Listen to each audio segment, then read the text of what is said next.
दोस्तों, आज हम लोग यहाँ पे पौधशाला में आए, यहाँ पे वीडियो शूट करने के लिए, आप दर्शकों को दिखाने के लिए कौन सा पौधा कैसा है और कब लगाना है। तो इसी दरमियान हमको एक पर्यावरण मित्र मिल गए बस्ती के, जिनका नाम अजीत जी हैं। तो हमने सोचा कि अजीत जी से ही ढेर सारी जानकारियाँ हमको मिल जाएंगी, क्योंकि वो पर्यावरण से जुड़े हुए हैं। तो हम लोगों ने सोचा कि अजीत जी को इन्वाइट करते हैं अपने वीडियो में। तो अजीत जी, आपका बहुत बहुत स्वागत है हमारे चैनल पे। और क्यों ना हम आज आपसे सारे पौधे यहाँ पे रखे हुए हैं उनके बारे में कुछ जानकारियाँ ले लें।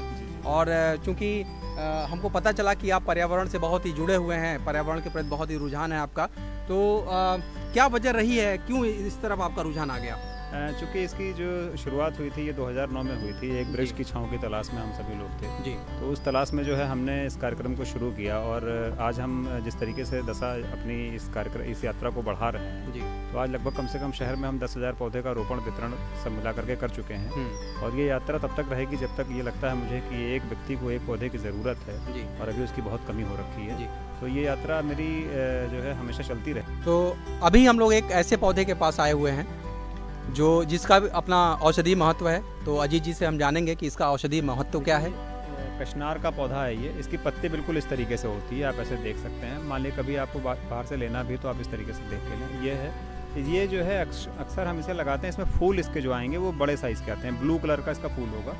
और इसे हम अक्सर खुली जगह पे लगाना चाहेंगे क्योंकि इसके पेड़ बहुत बड़े होते हैं, बहुत घने होते हैं, बड़े साइज़ भी इसकी काफ़ी बड़ी होती है। इसकी पत्तियों को और इसके फूलों का दोनों का हम उपयोग कर सकते हैं औषधि के लिए। इसके फूल भी इस्तेमाल हो सकते हैं, इसकी पत्तियाँ भी इस्तेमाल हो सकती हैं।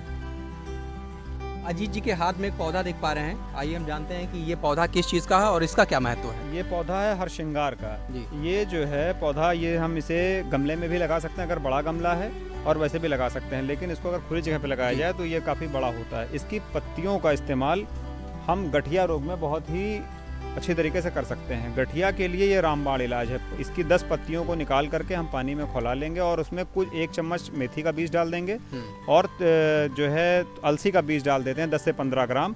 और उसको उबाल करके अगर हम 1 कप उबालेंगे, आधा कप पानी रह जाता पी लेते हैं तो निश्चित रूप से 6 साल 10 साल की जो गठिया होती है, पुरानी गठिया भी है, अच्छा, उसमें हम बहुत लाभदायक इसे बहुत लाभदायक होती है ये। और निरंतर इसके इस्तेमाल से हमें जो है गठिया की दर से छुटकारा मिल सकता है, साइटिका से भी छुटकारा मिल सकता है। और एक इसके बारे में खास बात ये बता दूं कि मलेरिया जैसे बुखार में भी ये काम करता है। मलेरिया में भी निश्चित रूप से काम करता है। इसका प्रोसेस ठीक वही होगा। और मैं ये सबसे कहना चाहूँगा आपके माध्यम से कि इसकी 10 पत्तियों को रोजाना सुबह उठ करके अगर इसकी पत्ती को बॉयल करके और पिया जाए तो निश्चित रूप से हम जो है बुखार से बहुत दूर रहेंगे। अच्छा, इसको मतलब नियमित सेवन आप कर सकते हैं। 5 पत्ती 10 पत्ती अगर आपने इसकी निकाल करके बॉयल करके पी लिया तो निश्चित रूप से बुखार से और इम्यूनो सिस्टम को बूस्ट करने के लिए रामबाण इलाज है। कितना बड़ा पौधा होता होगा इसका पौधा 15 से 20 फीट तक मैंने देखा है। हो सकता है और बड़ा हो, लेकिन मैंने 20 फीट तक इसका पौधा देखा। काफ़ी बड़ा पौधा होता है। गमले में भी आप इसे लगा सकते हैं पत्तियों के इस्तेमाल के लिए। तो अभी हम लोग जहाँ पे खड़े हैं ये बड़ा ही घना वृक्ष दिख रहा है और इसकी कुछ पत्तियाँ यूकेलिप्टस टाइप की दिख रही हैं, लेकिन ये यूकेलिप्टस नहीं है। तो अजीत जी से हम जानेंगे कि क्या है ये और क्या इसका इस्तेमाल है। सबसे पहले तो मैं आपको बता दूं कि यूकेलिप्टस सा दिख तो रहा। यूकेलिप्टस का नाम लेते ही हमारे दिमाग में तमाम सारी बातें आ जाती हैं। पूरे ज़मीन का पानी सोख लेता है यूकेलिप्टस, लेकिन ये है तेज पत्ते का पौधा।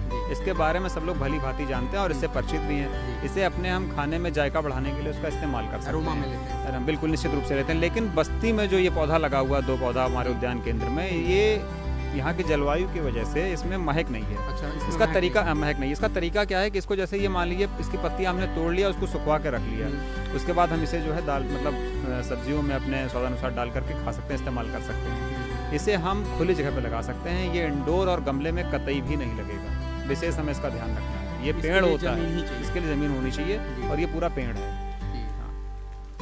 पौधा दिखा जो बहुत ही कॉमनली हम लोगों के घरों में, गार्डन्स में देखा जाता था और ये यदा कदा लगभग जो लोग फूलों के शौकीन हैं उनके घर में पाया जाता है। तो अजीत जी से हम जानते हैं कि इसका नाम क्या है और इसका इस्तेमाल शायद ये औषधीय गुण वाला भी पौधा होता है। इसे तो हम अमूमन सदाबहार कहते हैं। ये कैंसर के लिए एक बढ़िया काम, कैंसर की बीमारी में बढ़िया काम कर सकता है। इसकी पत्तियां, फूल सभी हमारे खाने योग्य होती हैं। इसके फूल को अगर हम ऐसे ही खा लें तो निश्चित रूप से जो है हमारी शरीर में एक ऊर्जा का संचार भी होता है और एंटीऑक्सीडेंट से भरपूर ये फूल इसका होता है। अच्छा। तो हम इसकी पत्तियों का भी सेवन कर सकते हैं और फूल का भी सेवन कर सकते तो हैं, दोनों जैसे- ही चीजें इसकी कारगर जैसे हैं। सदाबहार इसका नाम है, हाँ। तो क्या ये 12 सदाबहार का महीने- मतलब सदाबहार का नाम इसलिए इसका पड़ गया क्योंकि इसमें 12 महीने में फूल आते हैं। अच्छा, फूल इसमें हमेशा फूल लगते आते हैं हैं। और इसको हम नॉर्मल कहीं भी, जैसे मान लीजिए ये लगा हुआ बहुत है, केयर नहीं मांगता है बहुत पौधा। केयर नहीं, कहीं भी लगा हुआ इसे आप उखाड़िए और लगा दीजिए, आसानी से लगने वाला ये पौधा है। इसे बहुत ज्यादा धूप की जरूरत भी नहीं होती जी। है, नॉर्मल धूप में चलता रहता है। ठीक।